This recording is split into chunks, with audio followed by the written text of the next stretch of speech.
स्वागत है दोस्तों आप सभी का इस वीडियो में। इस वीडियो में मैं आपको आरआरबी असिस्टेंट लोको पायलट का जो 17 अगस्त 2018 को शिफ्ट 1 में पेपर हुआ है, उसका सॉल्यूशन कराऊंगा मैथ का।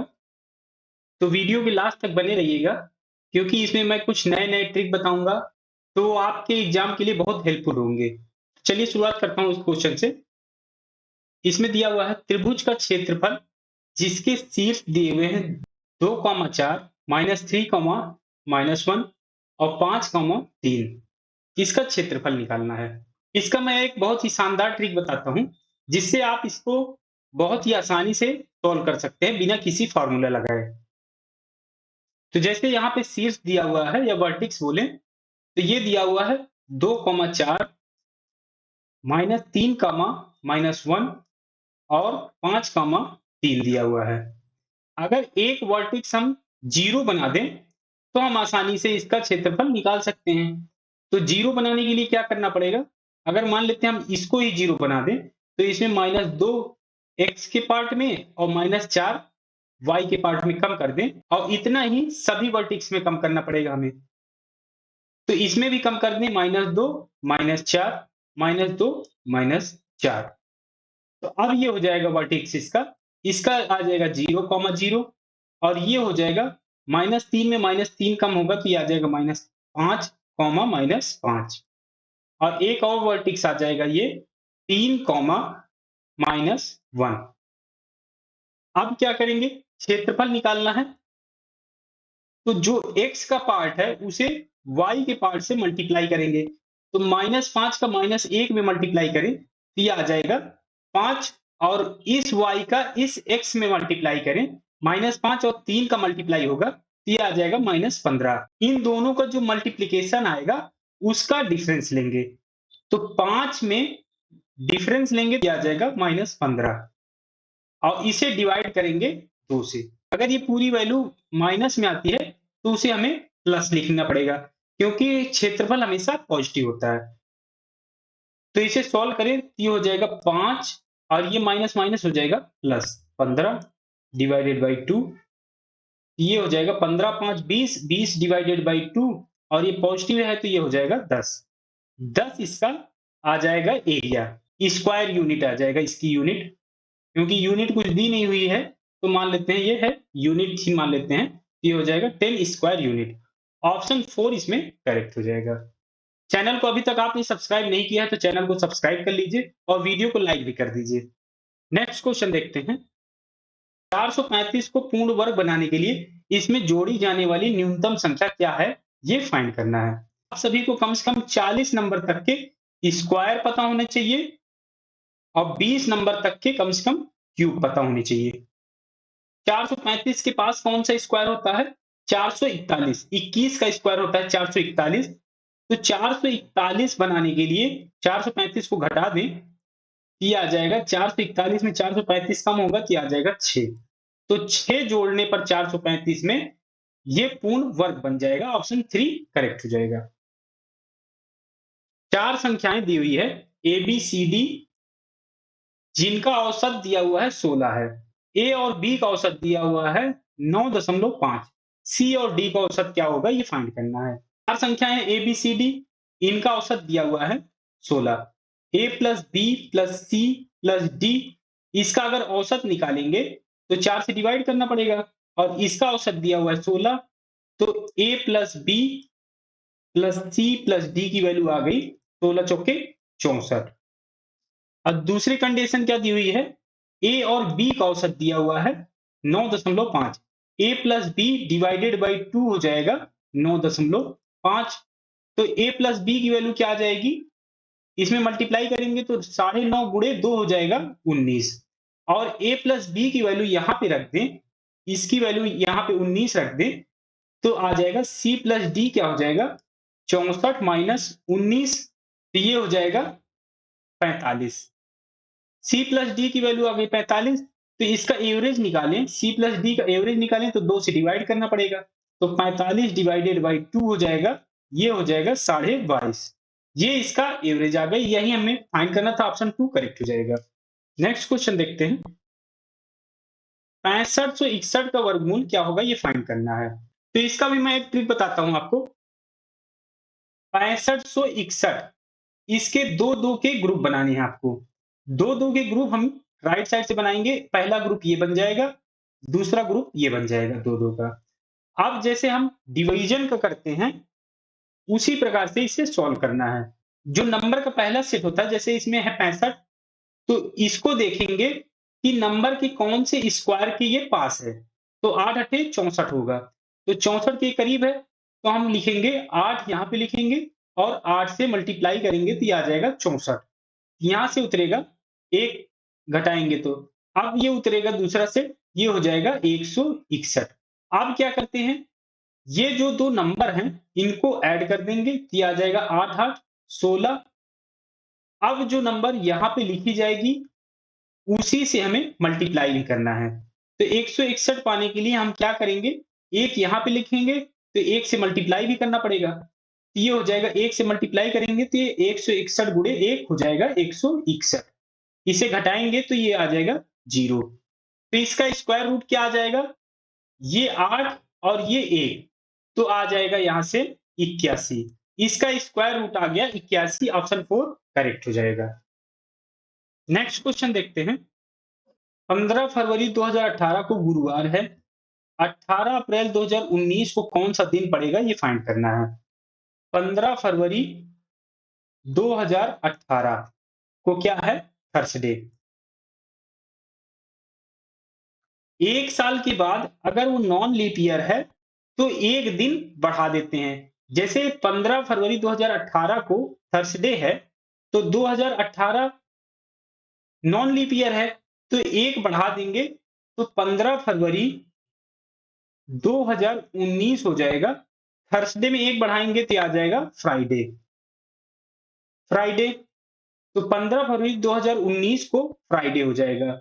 अगर ये लीप ईयर होता तो हम थर्सडे में 2 दिन बढ़ाते, तो थर्सडे ये फ्राइडे की जगह सैटरडे हो जाता। तो हमें कौन सा दिन फाइंड करना है, 18 अप्रैल 2019 का।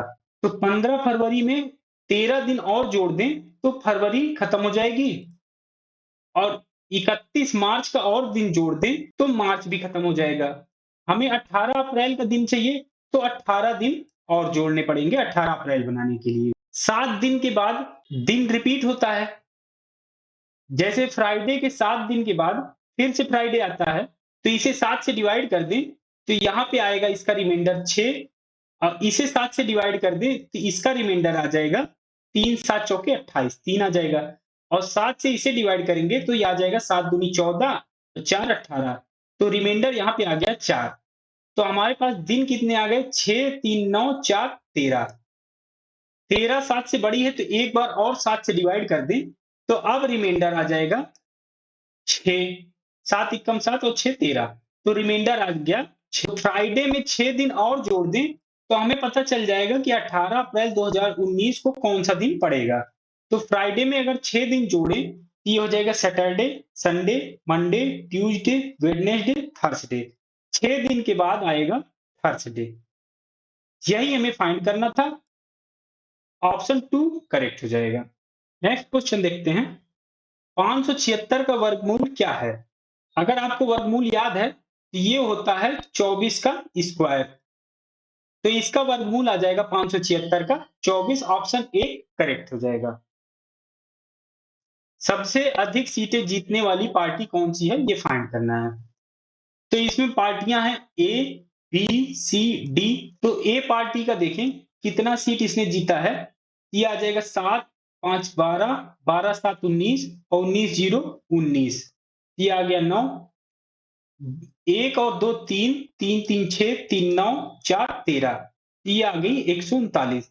बी का देखें, ये हो जाएगा 6 6 12, 6 18, 6 24, 24 से आ गया 4, 2 और 8 10, 7 17, 2 19, ये आ गया 194। बी ने 194 सीट जीती।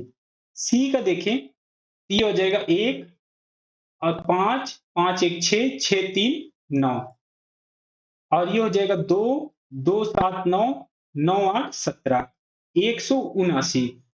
डी की पार्टी देखें तो ये है 1 7 1 8, 8 3 11, 11 और 11 22, तो 22 पार्टी डी ने जीती, तो सबसे ज्यादा पार्टी जीती है बी ने, तो ऑप्शन 3 करेक्ट हो जाएगा।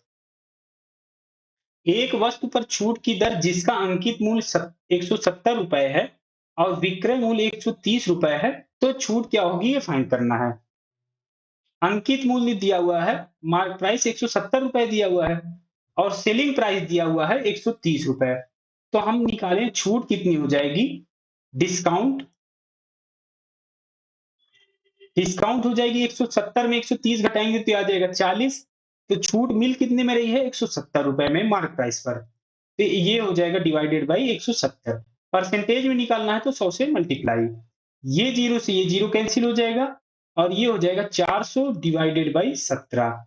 17 से डिवाइड करेंगे, ये हो जाएगा 17 दूनी 34, ये आ जाएगा 60, 17 ती 51, ये आ जाएगा 23।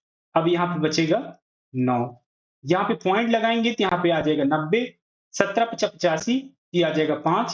अब यहाँ पे बचेगा 5, फिर एक जीरो उतरेगा तो ये आ जाएगा 50, ये आ जाएगा 17 ती 51, तो लगभग आएगा 23.53%। ऑप्शन 3 करेक्ट हो जाएगा इसमें। नेक्स्ट क्वेश्चन देखते हैं। 60 का 15% किसके 45% के बराबर होगा ये फाइंड करना है। मान लेते हैं वो संख्या है x, तो 60 का 15% निकालें, ये आ जाएगा 60 गुणे 15 डिवाइडेड बाई 100 और x का 45% निकालें, ये हो जाएगा x इंटू 45 डिवाइडेड बाई 100। ये 100 से ये 100 कैंसिल हो जाएगा, ये 15 से ये 45 कैंसिल होगा तो ये आ जाएगा 3 और ये 3 से इसे डिवाइड करें तो ये आ जाएगा 20। तो x की वैल्यू आ गई 20। यही हमें फाइंड करना था, ऑप्शन 3 करेक्ट हो जाएगा। यदि 87 रुपए को जेम्स और राधा के बीच 1:2 के अनुपात में विभाजित किया गया तो राधा को कितना पैसा मिला ये फाइंड करना है। जेम्स और राधा का अनुपात जो दिया हुआ है वो दिया हुआ है 1:2। टोटल अमाउंट कितनी है, टोटल अमाउंट है 87 रुपए। तो कितने पार्ट हो गए, एक पार्ट ये है, दो पार्ट ये है, तो 3 पार्ट में डिवाइड करना है जिसमें से राधा को मिल रहे हैं 2 पार्ट।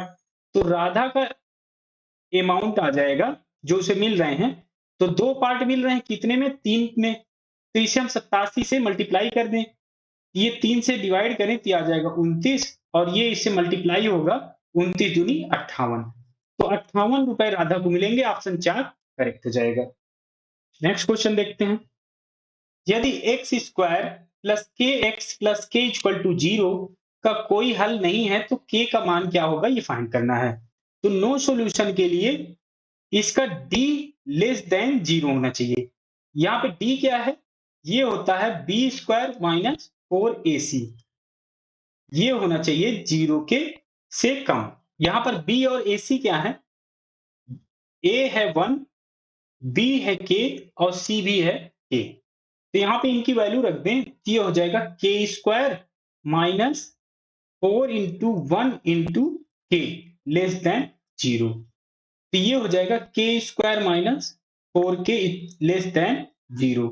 अगर ये इक्वेशन 0 के इक्वल होता तो रूट आ जाते, एक आता के इक्वल टू 0 और एक आता के इक्वल टू 4। लेकिन ये लेस देन 0 के लिए सॉल्व करना है, तो इसका रूट कोऑर्डिनेट्स ड्रा करें, तो एक रूट आ गया 0 और एक रूट है 4। रूट कोऑर्डिनेशन में क्या होता है, पहला पार्ट होता है पॉजिटिव, दूसरा पार्ट होता है निगेटिव और तीसरा पार्ट होता है पॉजिटिव। तो इसका हम ड्रा करें कोऑर्डिनेट्स, ये आएगा ऐसे टाइप का। तो इसे हमें लेस देन 0 के लिए फाइंड करना है कंडीशन। तो ये हो जाएगा जो k की वैल्यू आएगी वो हो जाएगी 4 से कम होनी चाहिए और 0 से ज्यादा होनी चाहिए माइनस के लिए या लेस देन 0 के लिए। तो ये आ जाएगा ऑप्शन 2 इसमें करेक्ट हो जाएगा। नेक्स्ट क्वेश्चन देखते हैं। कितने समय में 4400 रुपए 8% प्रति वर्ष अर्धवार्षिक चक्रवृद्धि ब्याज पर 4576 रुपए हो जाएंगे। एक अमाउंट है 4400 रुपए, 4576 रुपए हो जाता है 8% पर एनम के इंटरेस्ट रेट से कंपाउंडेड जब हाफ ईयरली होता है। तो कंपाउंड इंटरेस्ट का फार्मूला लगा दें, तो टोटल अमाउंट हो जाएगा, total amount principal into 1 plus R divided by 100 की पावर टी। तो इंटरेस्ट रेट हाफ ईयरली लगाना है, तो ये दिया हुआ है 8% ईयरली, तो 8 को 2 से डिवाइड करना पड़ेगा, तो ये आ जाएगा 4। तो यहाँ पे इनकी वैल्यू रख दें, तो ये आ जाएगा 4576 और ये इक्वल हो जाएगा 4400 प्रिंसिपल दिया हुआ था, और ये हो जाएगा 1 प्लस आर की वैल्यू आ गई 4%, ये हो जाएगा 4/100, और टी हमें फाइंड करना है टाइम पीरियड, तो ये आ जाएगा टी ही, इसको मान लेते हैं। तो अब इसको सॉल्व करें, ये हो जाएगा 4576 डिवाइडेड बाई 4400, तो ये हो जाएगा 1 प्लस 4 डिवाइडेड बाई 100 की पावर टी। अब इसको सॉल्व करें तो ये आ जाएगा 1, और ये 4 से डिवाइड होगा तो ये आ जाएगा 25। इसे हम लिख सकते हैं 25 और 1 26 हो जाएगा, 26 डिवाइडेड बाई 25 की पावर टी। इसे हम सॉल्व करें, इसको 4 से डिवाइड करें, ये आ जाएगा 11 चौके 44, और यहाँ पे बचेगा 1 17 हो जाएगा, 4 चौके 16, और यहाँ पे बचेगा 1 16 हो जाएगा, ये 4 चौके 16, और यहाँ पे डिवाइड करें तो ये आ जाएगा 11 चौके 44, ये आ जाएगा 1100। इसे 11 से डिवाइड करें इन दोनों को, ये 11 से डिवाइड होगा तो ये आ जाएगा 11 एकम 11, और ये हो जाएगा 0 4, और ये 11 से डिवाइड होगा तो ये आ जाएगा 100, ये हो जाएगा 104 डिवाइडेड बाई 100, और ये इक्वल है 26/25 की पावर टी के।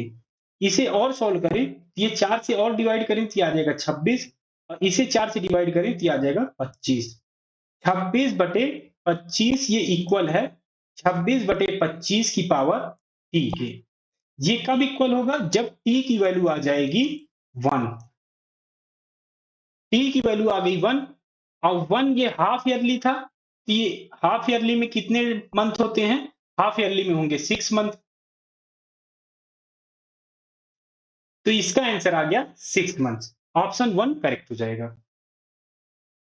194 प्रश्नों का प्रयास करता है और उसे 141 अंक प्राप्त होते हैं। यदि प्रत्येक सही उत्तर के लिए 4 अंक दिए गए हैं और प्रत्येक उत्तर गलत उत्तर के लिए 1 अंक काटा गया है, तो x द्वारा गलत उत्तर दिए गए प्रश्नों की संख्या क्या होगी, ये फाइंड करना है।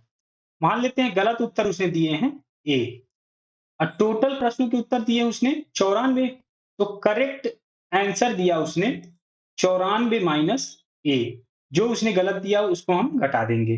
टोटल अंक दिए हुआ था 141, तो 141 ये इक्वल हो जाएगा, करेक्ट दिया है 94 माइनस a, और करेक्ट पर मिलते हैं 4 नंबर, और गलत पे 1 नंबर काटा जाता है, तो गलत उत्तर दिए उसने a, तो 1 नंबर काटा जाएगा, मतलब -1 से यहाँ पे मल्टीप्लाई करना पड़ेगा।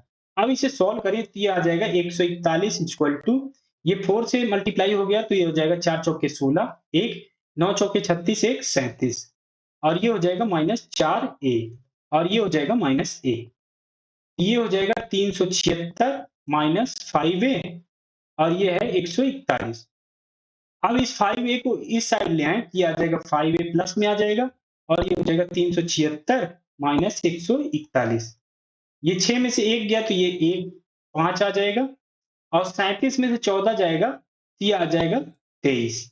तो 5a की वैल्यू आ गई 235, तो a की वैल्यू आ जाएगी 23 दूनी 46, 1 47, a की वैल्यू आ जाएगी 47।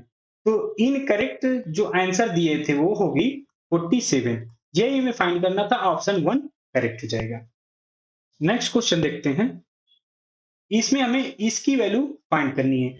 अगर इनकी वैल्यू रख दें, sin 30 की होती है 1/2 अपॉन 1 प्लस cos 30, cos 30 की होती है √3/2 प्लस 1 प्लस cos 30 की होती है √3/2, ये हो जाएगा अपॉन sin 30 की होती है 1/2। इसे सॉल्व करें, ये आ जाएगा 1/2 अपॉन, ये हो जाएगा 2 प्लस √3 डिवाइडेड बाई 2, प्लस ये हो जाएगा 2 प्लस √3, और ये हो जाएगा डिवाइडेड बाई 2 अपॉन, ये है 1/2। ये 2 से ये 2, और ये 2 से ये 2 कैंसिल हो जाएगा, अब इसे हम लिख सकते हैं 1/2 plus √3 plus 2 plus √3 divided by, यहाँ पे अपॉन में है 2 प्लस √3, तो इसका कॉन्जुगेट से मल्टीप्लाई कर दें तो इसका कॉन्जुगेट बन जाएगा, प्लस की जगह माइनस हो जाएगा। तो ऊपर नीचे कॉन्जुगेट से मल्टीप्लाई करेंगे, ये आ जाएगा 2 माइनस √3, और इसमें 2 प्लस √3 में 2 माइनस √3 मल्टीप्लाई होगा, तो ये हो जाएगा a स्क्वायर माइनस b का स्क्वायर का फार्मूला, ये हो जाएगा 2 स्क्वायर हो जाएगा 4, और √3 का स्क्वायर हो जाएगा 3, और ये प्लस ये 2 प्लस √3 था ही, ये 4 माइनस 3 हो जाएगा 1, और 2 माइनस √3 डिवाइडेड बाई 1 हो जाएगा 2 माइनस √3, और ये था 2 प्लस √3। ये √3 से ये √3 कैंसिल हो जाएगा, तो ये आ जाएगा 2 और 2 4 हो जाएगा, और यही आंसर करेक्ट हो जाएगा, ऑप्शन 4 इसमें करेक्ट हो जाएगा। नेक्स्ट क्वेश्चन देखते हैं। दिए गए प्रश्न पर विचार करें और निर्णय लें, निम्नलिखित में से कौन सा कथन प्रश्न का उत्तर देने के लिए पर्याप्त है या है। राजेश का जन्म वर्ष क्या है, ये फाइंड करना है। कथन 1 दिया है, वर्तमान में राजेश अपने पिता से 25 वर्ष छोटे हैं, तो फादर की मान लेते हैं एज है एफ, तो 25 वर्ष छोटे हैं राजेश, तो ये हो जाएगा f माइनस 25, इसका राजेश की एज आ जाएगी। कथन 2 देखें, तो राजेश की बहन दिया हुआ है जिनका जन्म 1974 को हुआ था, उनके पिता से 35 वर्ष छोटी है। फादर की एज है f, क्योंकि हमने यहाँ पर f माना है, और ये 35 वर्ष छोटी है। और इन दोनों एज का कंपैरिजन करें, तो राजेश अपनी बहन से 10 वर्ष बड़े हैं, तो उनकी बहन 1974 में पैदा हुई, तो राजेश पैदा हुए होंगे 1974 माइनस 10, तो इनकी एज ईयर आ जाएगी 1964। इन दोनों स्टेटमेंट से ये कंक्लूजन हम फाइंड कर लिए जो हमें फाइंड करना था। तो इसमें कथन 1 और दोनों कथन पर्याप्त होंगे इस क्वेश्चन का आंसर देने के लिए। तो इन ऑप्शंस में देखें, तो कथन 1 और 2 दोनों पर्याप्त हैं, ये है ऑप्शन 4 में, तो ऑप्शन 4 करेक्ट हो जाएगा। नेक्स्ट क्वेश्चन देखते हैं। p सबसे छोटा धनात्मक पूर्णांक है, जैसे कि p से बड़ा प्रत्येक धनात्मक पूर्णांक n को दो मिश्रित संख्याओं के योग के रूप में लिखा जा सकता है। तो p क्या है, ये फाइंड करना है। p is the smallest positive integer such that every positive integer n greater than p can be written as sum of two composite numbers. Then p is, इस क्वेश्चन में हमें वो सबसे छोटी धनात्मक पूर्णांक फाइंड करनी है जो इससे बड़ी कोई नंबर ले लें तो वो दो मिश्रित संख्या या कंपोजिट नंबर के से फॉर्म हो जाए। पहले ऑप्शन ले लेते हैं 4, जिसमें सबसे छोटी नंबर दी हुई है 3। तो अगर ये p3 ले लें तो इससे बड़ी कौन सी संख्या होगी, 4। तो इसे हम किसके किसके एडिशन से बना सकते हैं, 4 को ये बना सकते हैं 1 और 3 से, और बना सकते हैं 2 प्लस 2 से। तो इसमें ना तो एक कंपोजिट नंबर है ना 3 कंपोजिट नंबर है, और इसमें दोनों ही कंपोजिट नंबर नहीं है, ना 2 है और ना ही इसमें 2 है। तो ये ऑप्शन तो इनकरेक्ट हो जाएगा। अगर p ले, इससे बड़ी संख्या है 6, तो 6 ले लें अगर, तो इससे बड़ी संख्या क्या आएगी, 7। 6 से बड़ी संख्या 7 आएगी। इसे हम किसके किसके एडिशन से बना सकते हैं, 1 और 6 से, 2 और 5 से, और 3 और 4 से। अब 4 3 लिखेंगे तो यही दोनों नंबर फिर से रिपीट हो जाएंगी। तो अगर इसको देखें तो एक कंपोजिट नंबर नहीं है, तो ये तो इनकरेक्ट हो गया। 2 कंपोजिट नहीं है और 5 कंपोजिट नहीं है, तो ये भी इनकरेक्ट हो जाएगा। 3 और 4 देखें तो 4 तो कंपोजिट नंबर है, लेकिन 3 कंपोजिट नंबर नहीं है, तो ये भी इनकरेक्ट हो जाएगा। तो ये p जो है वो 6 भी नहीं हो सकती, ना 3 हो सकती है। अब अगर ऑप्शन 3 देखें, p इक्वल टू 10 ले लें, तो इससे बड़ी संख्या क्या आएगी, 11। ये किसके किसके एडिशन से बन सकती है, ये बन सकती है 1 और 10 से, 1 और 10 से, और बन सकती है 2 और 9 से, और बन सकती है 3 और 8 से, फिर बन सकती है 4 और किससे बन सकती है, 7 4 11, और ये बन सकती है 5 और 6 5 11। अब अगर और 6 5 बनाएंगे तो ये फिर से रिपीट हो जाएंगी। अब इनमें देखिए 1 और 10 में, तो एक कंपोजिट नंबर नहीं है, 10 तो कंपोजिट नंबर है लेकिन एक नहीं है, तो ये इनकरेक्ट हो जाएगा। 2 और 9 में देखें तो 2 एक कंपोजिट नंबर नहीं है, तो ये भी इनकरेक्ट हो जाएगा। 3 और 8 में 3 कंपोजिट नंबर नहीं है, 4 और 7 में 7 कंपोजिट नंबर नहीं है, 5 और 6 में 5 कंपोजिट नंबर नहीं है, तो ये भी ऑप्शन, जो ऑप्शन 3 है, जहाँ पे p इक्वल टू 10 है, ये भी इनकरेक्ट हो जाएगा। तो ऑप्शन बचा केवल 1, तो ऑप्शन 1 करेक्ट हो जाएगा। तो इसको मैं आपको दिखा देता हूँ कि कैसे ये सेटिस्फाई करेगा। तो अगर ये ऑप्शन 1 ले लें, p इक्वल टू 11, तो नंबर क्या आ जाएगी, एक बढ़ा के लेंगे तो ये आ जाएगी 12। इसका ये किसका किसका एडिशन हो सकता है, 1 और 11 का। और ये किसका हो सकता है, 2 और 10 का। और ये हो सकता है 3 और 9 का। और होगा 4 और 8 का। और ये हो जाएगा 5 और 7 का। और हो जाएगा 6 और 6 का। और कोई कंडीशन नहीं बन सकती ये, और अगर बनाएंगे तो रिपीट होंगी। तो इसमें 1 और 11 लेंगे तो एक कंपोजिट नंबर नहीं है। दो इसमें लेंगे 2 और 10 में, तो ये कंपोजिट नंबर नहीं है। 3 और 9 में लेंगे तो 3 कंपोजिट नंबर नहीं है। 4 और 8 में देंगे, 4 और 8 में देखेंगे आप, तो 4 और 8 दोनों ही कंपोजिट नंबर हैं, क्योंकि ये 2 और 2 से मिलके बनी हुई हैं। तो ये कंडीशन यहाँ पे फॉलो कर जाएगी। तो इसीलिए option 1 p equal to 11 correct हो जाएगा। नेक्स्ट क्वेश्चन देखते हैं। एक पाइप एक नापदान को 2 घंटे में पानी से भर सकता है। रिसाव के कारण नापदान को भरने में 8/3 घंटे लग गए, तो रिसाव से नापदान का सारा पानी बह सकता है कितने घंटों में, ये फाइंड करना है। मान लेते हैं रिसाव के कारण बह जाता है वो x घंटे में। तो अगर 1 घंटे का काम निकाल लें, तो ये 2 घंटे में पानी भर सकता है, पहला वाला। तो 1 घंटे में भरेगा 1/2। और इसमें रिसाव है, वो खाली कर रहा है x घंटे में। तो 1 घंटे का निकालें, तो ये आ जाएगा 1/x। और 8/3 घंटे में टोटल नापदान भर जाता है। तो 1 घंटे का निकालने काम, तो ये आ जाएगा 3/8। अब इसे सॉल्व करें, तो ये आ जाएगा 1/x को इस साइड ले आए, तो ये हो जाएगा 1/2 माइनस 3/8 इक्वल टू 1/x। तो ये 1/x इक्वल टू हो जाएगा 8 और 2 में एलसीएम लें, तो ये आ जाएगा 8, ये हो जाएगा 4, ये हो जाएगा 3, ये हो जाएगा 1/8। x की वैल्यू आ जाएगी यहाँ से 8 घंटे, 8 आवर्स। और यही हमें फाइंड करना था, ऑप्शन 3 करेक्ट हो जाएगा। नेक्स्ट क्वेश्चन देखते हैं। वर्ष 2020 का कैलेंडर इस वर्ष के लिए समान रहेगा। तो वर्ष 2020 का कैलेंडर कौन से वर्ष के लिए समान रहेगा, ये हमें फाइंड करना है। इसमें ऑप्शन दिया हुआ है 2044, 2076, 2040 और 2096। 7 दिन के बाद डे रिपीट होता है। तो अगर जैसे संडे है, तो 7 दिन के बाद फिर संडे आता है। तो यही रूल से हम इसे फाइंड करेंगे कि कौन सा कैलेंडर सेम रहेगा। 2020 को देखें तो ये लीप ईयर होगा, क्योंकि ये 4 से डिवाइड हो जाएगा। और इन ऑप्शंस में देखिए तो ये सभी लीप ईयर दिए हुए हैं। तो अगर इनके डिफरेंस के ईयर निकाल लें और 7 के रिपीटिशन का फार्मूला लगा दें, तो हम ये फाइंड कर सकते हैं। तो अगर पहला ऑप्शन ले लें 2044, 2044 में 2020 घटाएं तो हमें मिलेगा 44 माइनस 20 हो जाएगा 24। तो 24 साल में कितने ऑड डेज आएंगे, ये हम फाइंड कर लें। तो इसका फार्मूला होता है, अगर 24 साल में निकालना है तो 24 प्लस 24 डिवाइडेड बाई 4।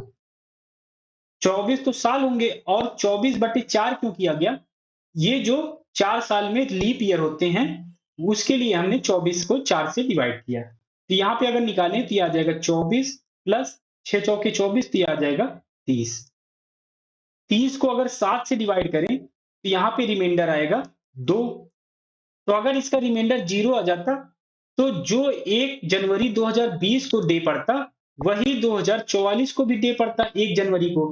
तो ये रिमाइंडर 2 आ गया, तो ये वही डेट तो नहीं पड़ेगी, इसलिए ये ऑप्शन इनकरेक्ट हो गया। ऑप्शन 2 देखें तो ये है 2076, इसे 2020 से माइनस करें तो ये आ जाएगा 56। अब इसमें हम ऑड डेज निकालें, ऑड डेज है ये, तो ये आ जाएगा 56 और लीप ईयर निकालने के लिए 56 को 4 से डिवाइड करेंगे, ये आ जाएगा 56 प्लस 14 चौके 56, ये आ जाएगा 14। 56 और 14 आ जाएगा 70। अगर इसे 7 से डिवाइड करें, ये रिमाइंडर आ जाएगा 0। तो रिपीटिशन यहाँ पे आ गई क्योंकि रिमाइंडर यहाँ पे 0 आ गया।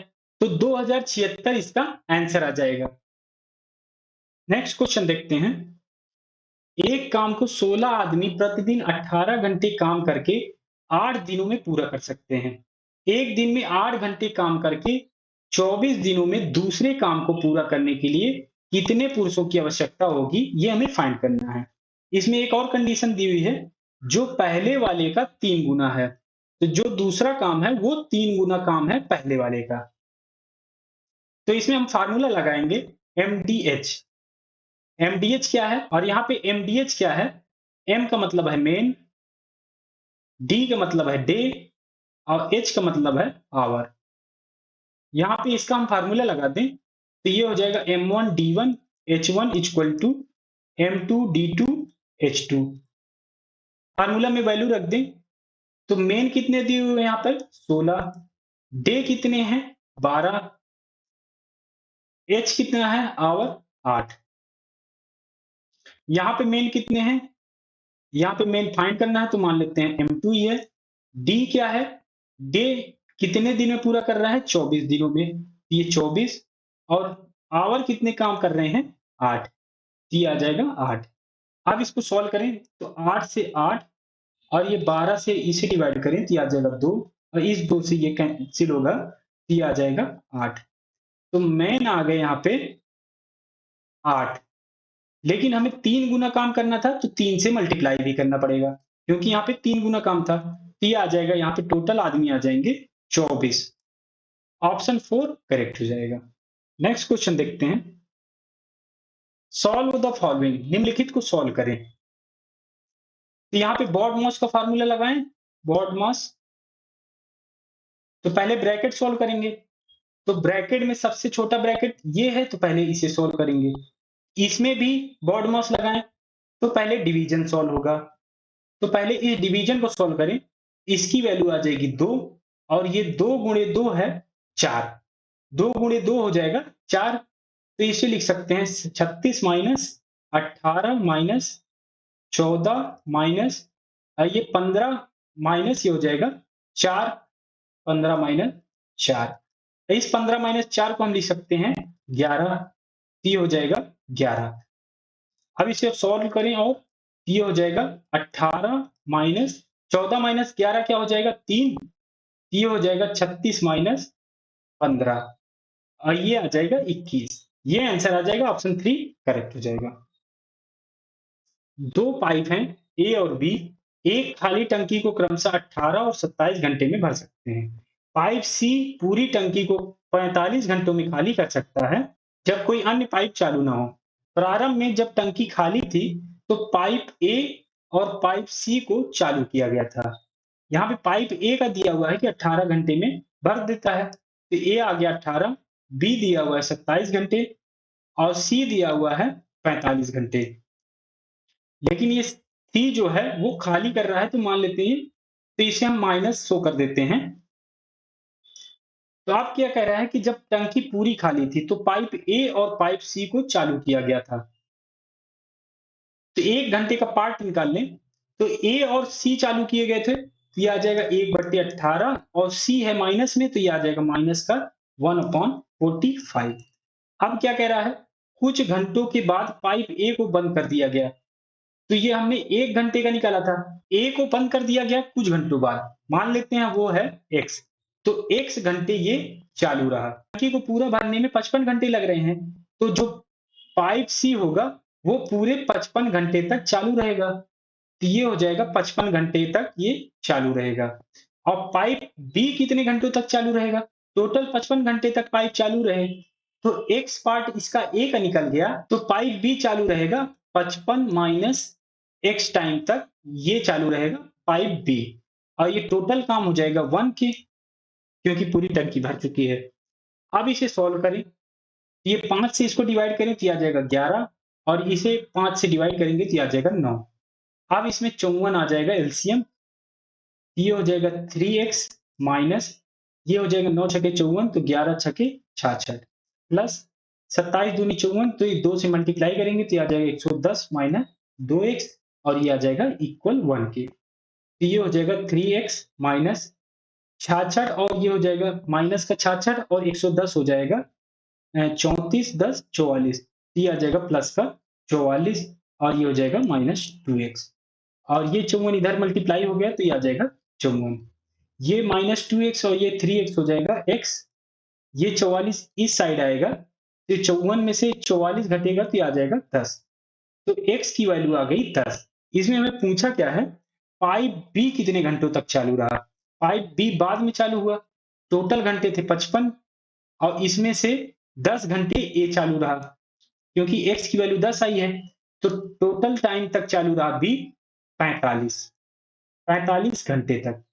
तो आंसर इसका आ जाएगा 45 ऑप्शन 2 करेक्ट हो जाएगा। नेक्स्ट क्वेश्चन देखते हैं 3/2 प्राप्त करने के लिए किसी को 2/3 में कितना जोड़ने की आवश्यकता है। मान लेते हैं वो जोड़ता है x तो 3/2 हमें फाइंड करना है और जोड़ किस में रहा है 2/3 में किसको x को तो x की यहाँ पे वैल्यू निकाल लें तो ये हो जाएगा 3/2 माइनस 2/3 तो इसे हम एलसीएम लें तो ये आ जाएगा 6 और ये हो जाएगा 3 3 का 9 और ये आ जाएगा 2 दूनी 4 तो ये हो जाएगा 5/6 तो x की वैल्यू आ गई 5/6 यही ऑप्शन 2 करेक्ट हो जाएगा। नेक्स्ट क्वेश्चन देखते हैं यदि ABCD एक चक्रीय चतुर्भुज है तो इसकी वैल्यू क्या होगी ये फाइंड करना है। तो एक सर्किल ड्रा करें इसमें एक चतुर्भुज ड्रा कर लें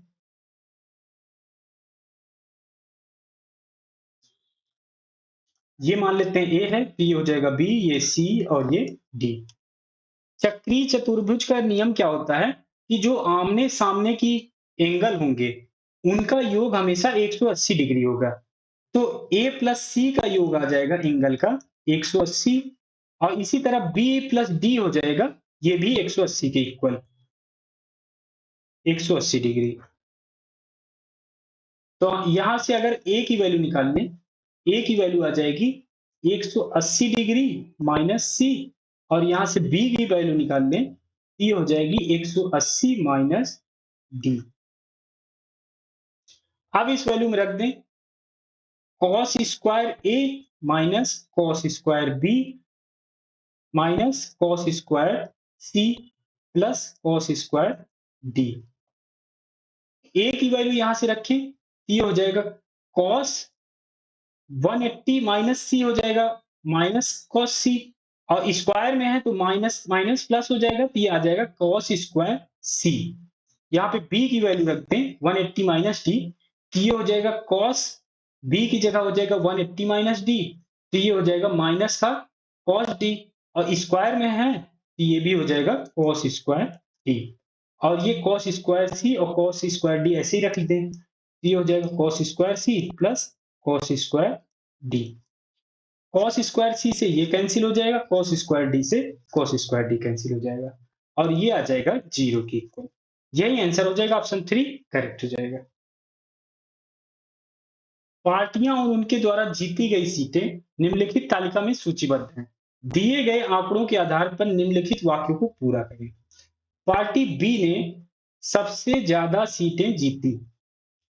पार्टी बी ने कहां से सबसे ज्यादा सीटें जीती हैं ये फाइंड करना है तो पार्टी बी को हमें कंसीडर करना है।